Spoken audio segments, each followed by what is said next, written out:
lutter contre la fraude fiscale, arrêter d'embaucher les compagnies privées dans certains services publics. Je pense que tout ça, là, c'est des choses possibles. C'est pas des rails, c'est des choses qui sont possibles, il faut l'appliquer. Deuxièmement, salaire minimum et équité salariale. Pour augmenter le salaire minimum, on dit, présentement, il est à 9,65 $, au seuil du faible revenu, il sera à 11,24 $. Alors, puis il faut qu'il soit indexé au coût de la vie. Et c'est plus intéressant. Ça, c'est intéressant. Est-ce que ça peut mobiliser? Ça peut mobiliser. Renforcer et étendre l'application de la loi sur l'équité salariale à tous les milieux de travail. Adopter des mesures d'incitation d'accès à l'égalité pour briser les ghettos d'emploi qui enferment les femmes dans des postes moins valorisés ou de moindre responsabilité. OK? Après ça, instaurer un revenu minimum. Ah oui, ça, instaurer un minimum garanti, c'est-à-dire assurer progressivement à toute personne sans emploi ou de revenus insuffisants un revenu minimum garanti inconditionnel. OK? Défendre le droit à une retraite décente, parce que là c'est rendu que tout est remis en question. Hein, tout est remis en question. En Allemagne, l'âge de la retraite est rendu à 68 ans. Dans 5 ans, ça va être la même chose en France, s'il n'y a pas de riposte. C'est hallucinant. Je pense qu'il faut être en retraite avant. Ça te permet de faire de la politique. Défendre l'accessibilité à l'éducation et à la santé, ça veut dire gratuité de l'éducation de l'école primaire à l'université. Effectivement, il y a des gens qui vont se battre là-dessus. Là, c'est un combat réel. Là. C'est-à-dire puis cette bataille-là est absolument fondamentale parce que ça correspond, c'est une bataille démocratique. Hein, c'est une bataille démocratique, c'est une bataille idéologique. Il y a un petit livre là, qui a été écrit par Éric Martin, que je ne me souviens plus de l'autre nom.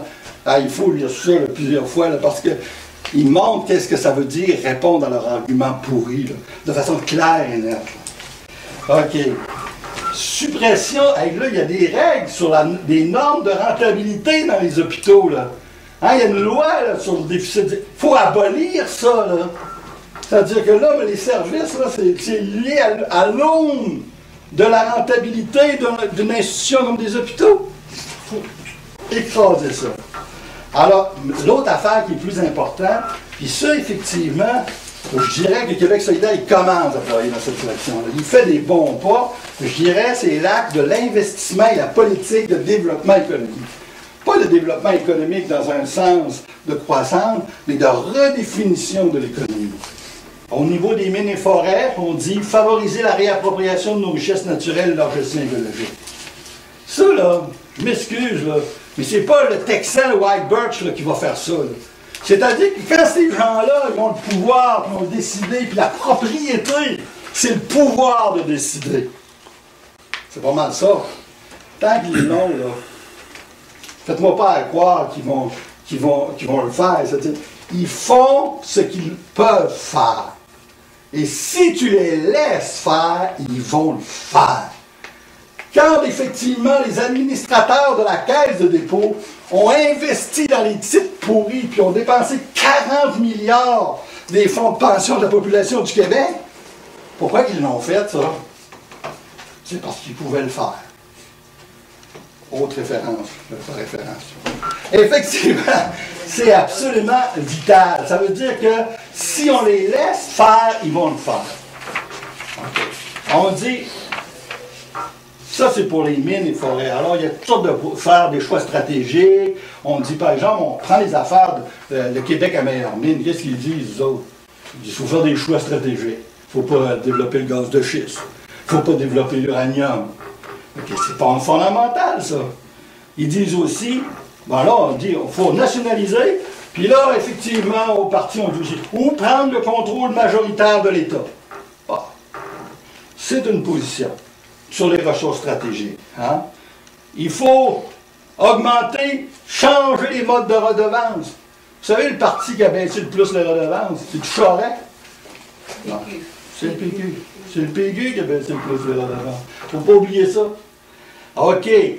Il faut effectivement développer une stratégie industrielle de développement, c'est-à-dire qu'il faut intégrer dans un plan général, non simplement transformer, parce que là, il faut comprendre la dynamique, là. Il y a une dynamique de transformation d'un pays comme le Canada et le Québec vers les matières premières. Pourquoi? Parce qu'il y a un processus d'effondrement de l'industrie manufacturière, il y a un processus de délocalisation, puis là, tu t'aperçois qu'effectivement, au Canada, c'est les matières premières, puis il y a un effondrement de l'industrie automobile en Ontario, et là, tu t'aperçois qu'on s'en va vers une forme de colonie, tu sais, où on retourne au fait qu'on doit d'abord fournir des matières premières. Ça, là, c'est pas le fort en termes de création d'emplois. Puis effectivement, si tu laisses cette partie-là dominée par les compagnies étrangères, tu es dans une situation assez, là, où là, ça veut dire le maître chez nous, bye bye la visite, là. Tu peux plus rien dire, tu peux plus rien faire. OK. Secteur de l'énergie. Même chose pour le secteur de l'énergie. Québec solidaire a avancé. Tu sais, l'affaire par rapport au PQ est intéressante. Eux autres qui ont voté avant nous la nationalisation de l'éolien. Sauf qu'à la sortie du Conseil national où il avait voté ça, Boisclair a dit ça ne sera jamais appliqué, cette position-là. Mais nous, on l'a voté et on l'a mis dans la campagne électorale. Puis je pense qu'on l'appliquerait. Hein? Ça veut dire quoi? Ça veut dire effectivement qu'il faut commencer à s'emparer du contrôle de l'énergie, parce que si on leur laisse le contrôle de l'énergie, ils vont le développer selon leurs besoins.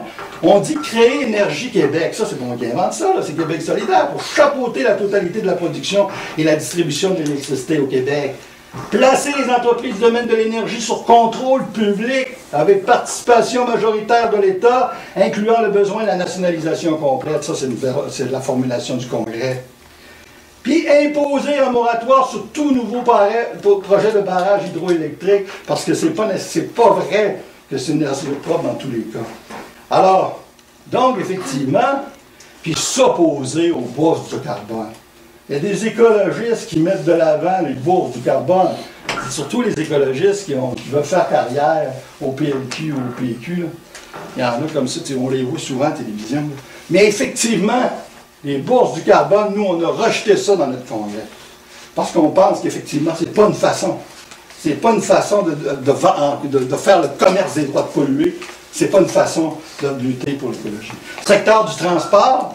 Augmenter le transport collectif, développer un vaste plan de transport collectif, électrifier progressivement l'ensemble du réseau, favoriser le transport ferroviaire, favoriser le transport maritime des marchandises.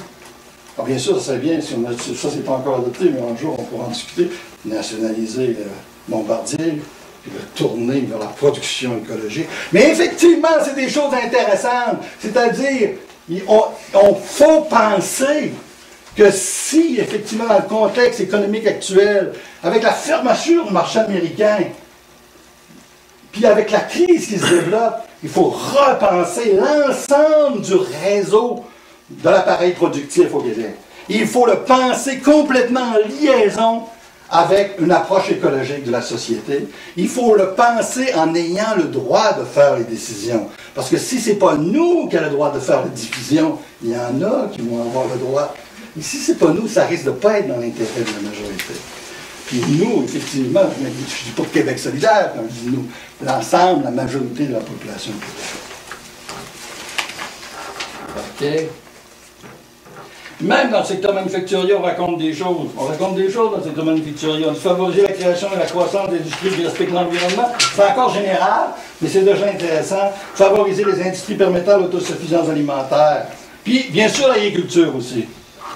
Ça, l'agriculture, l'agriculture telle qu'elle existe maintenant, une agriculture polluante, une agriculture qui effectivement ne répond pas aux besoins de la population, une agriculture qui n'est pas centrée sur la souveraineté alimentaire, une agriculture qui fait que